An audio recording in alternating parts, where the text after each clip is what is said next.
Today we're going to look at a special case of U-substitution where the U is a linear expression.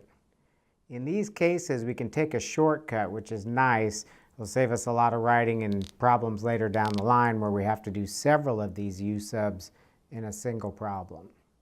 So let's look at what I mean. So we're looking at U-subs where we have an integral, say, of little f of ax plus b, where the derivative of big F is little f. So if this was just little f of x, we would know the antiderivative would be big F. But we have this linear expression in here, so a U-substitution makes sense. So let's set U equal to ax plus b.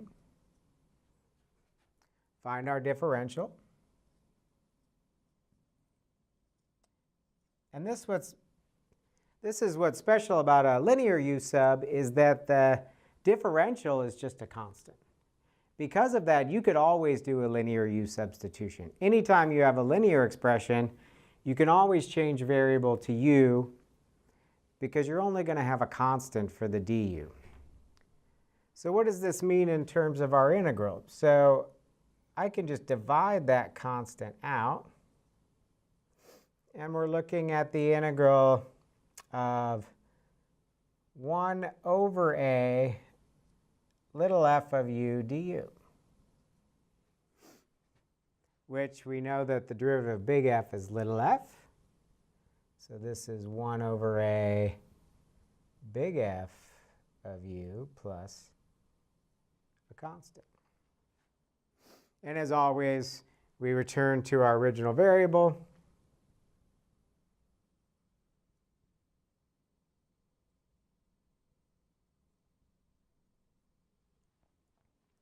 And we have that.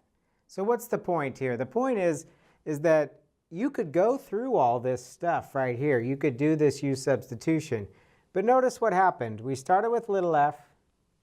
We just had its antiderivative evaluated at the inside.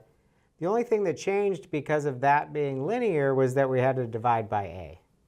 So I want to notice that pattern and just use that as a shortcut. So let's look at an example.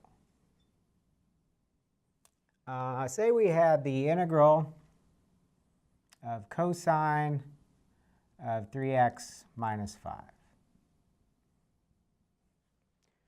We know the antiderivative of cosine. We could do the U-sub, but what this is saying is I can sort of ignore that that's 3x minus 5. Just what is the antiderivative of cosine? Sine. And then the linear expression, c, just comes along for the ride. But we have to remember to divide by that coefficient on x. So 1/3 sine 3x minus 5 plus a constant. So behind the scenes, it's really a U-substitution. But it saves us a lot of writing to not go through the details. And as I said, later on, we'll have problems that may require a few of these linear U-subs. And this will save a ton of writing. So try and get comfortable. And when I'm working problems, whenever it's a linear U-sub, I'll try and use the shortcut and not show these details. So as you're working problems, try to get comfortable with just jumping straight from there to there.